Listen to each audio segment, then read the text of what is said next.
So I've been with the Chesil 7 or 8 years at this point. Absolutely fell in love with it the minute I came through the little red door. And now, get involved in whatever way I can. So initially acting, I've also done some directing, sort of social media, website, basically. You want a puppet made, I'll give it a go. So it's been a really great experience being a part of the Chesil and meeting everybody and having that network that we have. What would you say to someone who is like, oh, I really want to get into acting, I want to get into stage building or some sort of theatre, but they're a bit nervous about joining it? I think you just have to go for it. It's one of those things where there's always a reason not to go, or like, oh, I'm not going to know anybody, it's going to be really awkward, what if everybody hates me and it's awful? But I think, when you come through that little red door, everyone is so friendly, so welcoming, and you learn so much. I mean, where I was however many years ago when I first came through and was so nervous, came to an audition completely cold and was like, oh God, they're all really good, and like no one's gonna, you just get enveloped by the community here. And so it's that initial step over the threshold, and then we've got you. Amazing. I mean, I guess 7 or 8 years down the line, this is quite an out there role that you're taking on. Yeah. What made you kind of want this part?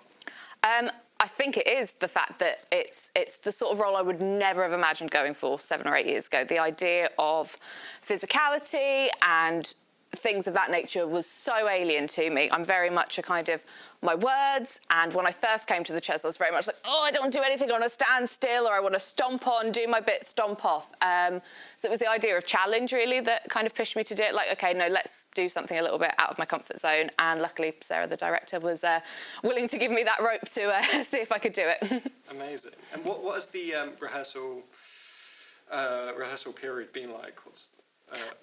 So it's been, I always feel like this show gets the shortest kind of section because we have so much exciting things going on in February, so rehearsal is quite intense, but it's really great. I mean, I've always had a fantastic experience sort of working with cast and crews on the Chesil, because you all just get together and you might start as a room full of strangers, and then you, within a week, all have these in-jokes and these little things going on, and it's just lovely. So even if, like, you've had a really bad, long day and you're like, oh, I just want to veg out on the sofa, you come to the Chesil and it energises you, and it's been brilliant working with the gang on Brontë as well, because it's just a great group of people, and we end up having a right giggle despite the fact that this is a play where lots of tragic stuff happens, but Amazing. And what can people expect? Obviously, there is a lot of tragic things that will happen, but if they're wanting to buy tickets, what can they expect from the Chesil as a whole, as a theatre, and this play?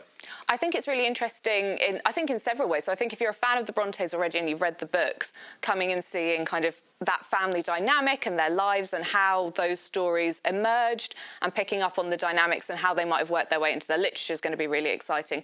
But also, if you've never picked up a Brontë work in your life, you come along and you find this story of, it opens with talking about these 3 sisters up on the Yorkshire moors. How have they, however many years later, still their works are enduring? They're part of the curriculum when they were 3, initially having to write under male pseudonyms because they were just 3 girls up in Yorkshire, and kind of finding out how they became this kind of mythos of the Brontë sisters is really interesting, even if you've never picked up one of their books. And I might be wrong.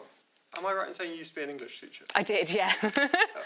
What is your experience with Brontë? So I never taught Brontë, but I did read Wuthering Heights for A-level, and I love it. If I was on Desert Island Discs, that's tied with Phantom of the Opera for the book I would take. And again, loved Jane Eyre. I love their books. Emily's poetry is perhaps a little bit too sad for me, but I haven't read any Anne yet, so I'm excited to sort of do that once the play is over. But I'd been familiar with their work, and I'd also read a book called Sanctuary that was about Bramwell, kind of, rather than the sisters as well. So coming into it, I had a little bit of an understanding of kind of that family dynamic, but it's been great to really pull that apart, especially when I say, like, love Wuthering Heights, read it a million times, seeing it from this angle of, well, what inspired it, what fed into it has been really interesting. Amazing. Obviously, you play a few different characters in this. Yeah. Are there any particular ones you'd like to talk about, or? So I played Bertha Rochester from Jane Eyre and Cathy Earnshaw from Wuthering Heights, and what I found really interesting with playing the both of them, although they're polar opposites and the sisters who wrote them almost feel like polar opposites, is that they both represent the fears of the sisters who wrote them.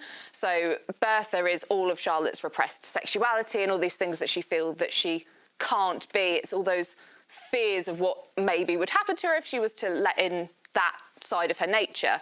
Whereas Cathy is basically the opposite kind of thing for Emily. It's Emily's fears of, well, if I didn't go outside, if I wasn't free, if I was put in corsets and pretty dresses and made to marry the lord of the manor, I would end up going mad and dying, which is what happens to Cathy. So it's kind of the fears of giving into your nature and the fears of not giving into your nature. I feel there's a really nice contrast between the two.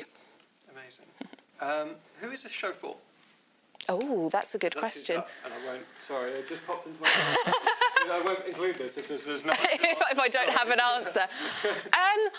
I think it's for anyone. I think you could come along as someone who maybe is studying a Brontë book at maybe A level. It's the first time you've kind of delved into it. It gives you a nice insight. But I also think you could just come along as somebody who, I mean, we all come with our family baggage. And I think sometimes seeing other people's dynamics and family baggage on stage is interesting. It's just psychologically interesting, I think, to see how those dynamics played out historically, and have we really moved on from those dynamics? Have we not? It's a good evening's entertainment. Even if you were to take out the famous names that are associated with these people, the dynamic between, you know, a father who's left raising initially 5 girls and a son, and not knowing necessarily what best to do with them, being completely isolated really from their community, is an interesting kind of story and dynamic. So I think it kind of appeals to everybody, but maybe not your small kids. Talking of small kids, yeah. Out of the group, who is the youngest sibling? Well, I sat in and heard Andrew and Jen pick me, which is surprising because I'm a textbook only child. So I have to pick somebody else. I'm going to say Lauren, simply because of everybody. She's the newest to me, so I feel like we've wanted to protect her and take care of her like you would with a little sibling. So, yeah, I'm going to say Lauren. Amazing.